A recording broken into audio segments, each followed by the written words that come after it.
የእግዚአብሔር ትዕግስቱ ባያልቅ ነው።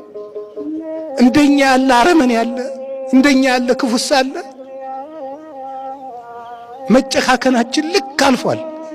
የድሃ ልጅ እንደ ዶሮ የሚታነቀው ለምንድን ነው? በገንዘብ ፍቅር ነው። እግዚአብሔር ያሳያችሁ፣ ክርስቶስ ያመልክታችሁ። ዛሬ ማታ በልተነው አሰር ለሚሆን እንጀራ የሰው ልጅ ታንቆ ይገደላል፣ ተገሎ አደባባይ ላይ ይጣላል። ለኛ የሚደረግልን ምህረት ምን አይነት ነው?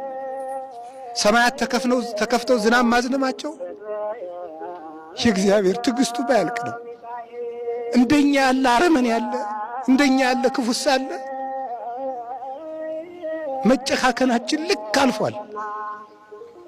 እግዚአብሔር ዛሬም ፀሐይን ያወጣል፣ ዝናብን ያዘንማል። ዘመዶቼ እግዚአብሔር በዓመት አንድ ጊዜ መተን የምንቀልድበት አምላክ አይደለም። ምህረት ከሰው ልጆች ይፈልጋል። ምህረት ሳይኖረን ምህረት ልናገኝ አንችልም። ጨካኝ ሆነናል፣ እየተገዳደልን ነው። በገጠር ያላችሁት ሁሉ መስማት አለባችሁ። ክላሽ ይዞ ማስቀደስ አለ፣ ቅዳሴ አለ። ነፍስ የገደለባችሁ ሰው ቢኖር ያንን ነፍስ የገደለባችሁን ሰው ስለገደላችሁት የሞተው ሰውዬ ይመለሳል? አይመለስም። የሰው ያለህ ነው የሚያሰኝ። አምላክ የሞተለት ሰው ተናቀ። ለአንድ ሰው እኮ በግ አይደለም የታረደው፣ ክርስቶስ ነው የታረደለት። ታውቃላችሁ? ሰው ክቡር ነው። ለሰው አምላክ ሞቷል። ውድ ገንዘቡን በእርሻ የተዳፈነ ዕንቁ ፍለጋ ያለውን ከፈለ ማለት ዓለም ያዳፈነውን የሰው ልጅ ለመፈለግ ክርስቶስ ራሱን አሳልፎ ሰጠ።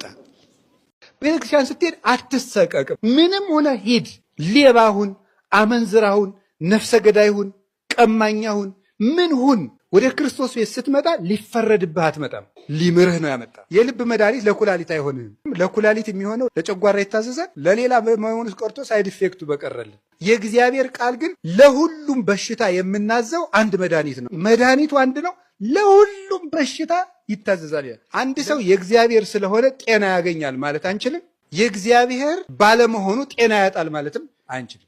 ታማችሁ ጸበል ተጠምቃችሁ ስላልዳናችሁ እግዚአብሔር ትቷችሁ አይደለም። ስለዳንም ከሰው ለይቶ እግዚአብሔር ስለወደደን አይደለም።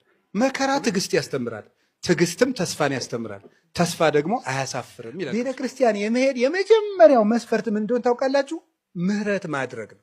ምህረት የሌላቸው ሰዎች ምህረት አያገኙ።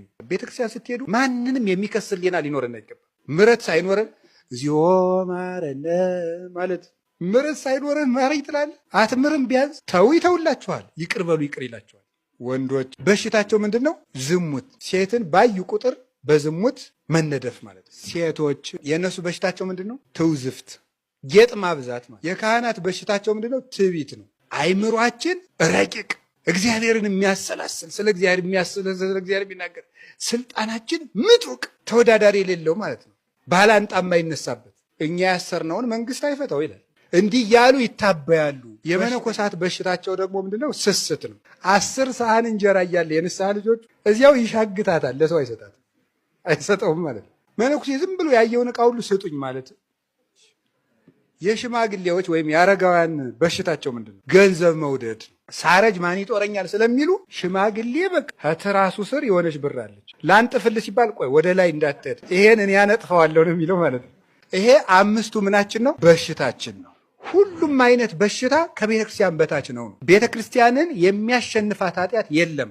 ምንም የኃጢአት ማህበር ቢኖር ከጌታችን ከኢየሱስ ክርስቶስ ደም በላይ የሚሆን ኃጢአት የለም። ምንም ነገር ቢሆን በሱ ደም ይደመሰሳል። ምንም ኃጢአት ከእግዚአብሔር ይቅርታ በታች ነው። የሥላሴን ስም ማጥናት መማር፣ በሥላሴ ስም መመካት፣ በአብ በወልድ በመንፈስ ሲበሉ አማትቦ መብላት፣ ከቤት ሲወጡ አማትቦ መውጣት፣ ወደ ቤት ስትገቡ የራሳችሁ ቤት እንኳ ቢሆን አማትባችሁ መግባት፣ ውላችሁ ወጥታችሁ እንኳ ቢሆን ተመልሳችሁ ስትገቡ አማትባችሁ መግባት፣ የራሳችሁን እስክብሪቶ ለሰው አውሳችሁ እንኳ ቢሆን ሲመለስ አማትቦ መቀበል፣ የትም ቦታ ላይ የሥላሴን ስም ማህተም ማድረግ ነው። የጌታችን መድኃኒታችን ኢየሱስ ክርስቶስን ስም መጥራት። ሰይጣን ኢየሱስ እንደሚባል ስም አድርጎ የሚጠላው ነገር የለም። ታውቃላችሁ? ይሄ እውነት የለም። የእግዚአብሔር ልጅ ጌታዬ ኢየሱስ ክርስቶስ ሆይ ማረኝ ሲባል ከሰማይ በታች ከምድር በላይ ከምድር በታች ያለ ጉልበት ሁሉ ለኢየሱስ ክርስቶስ ስም ሊሰግድ ይገባል። ስለዚህ በጌታችን በኢየሱስ ክርስቶስ ስም መመካት፣ ስሙን ጠርቶ መተኛት፣ ስሙን ጠርቶ መውጣት፣ ትራንስፖርት የሚሆን መንገድ ላይ የሚሆን የእሱን ስም እየጠሩ መሄድ። በኢየሱስ ክርስቶስ ስም ድል የማይነሳ አጋንንት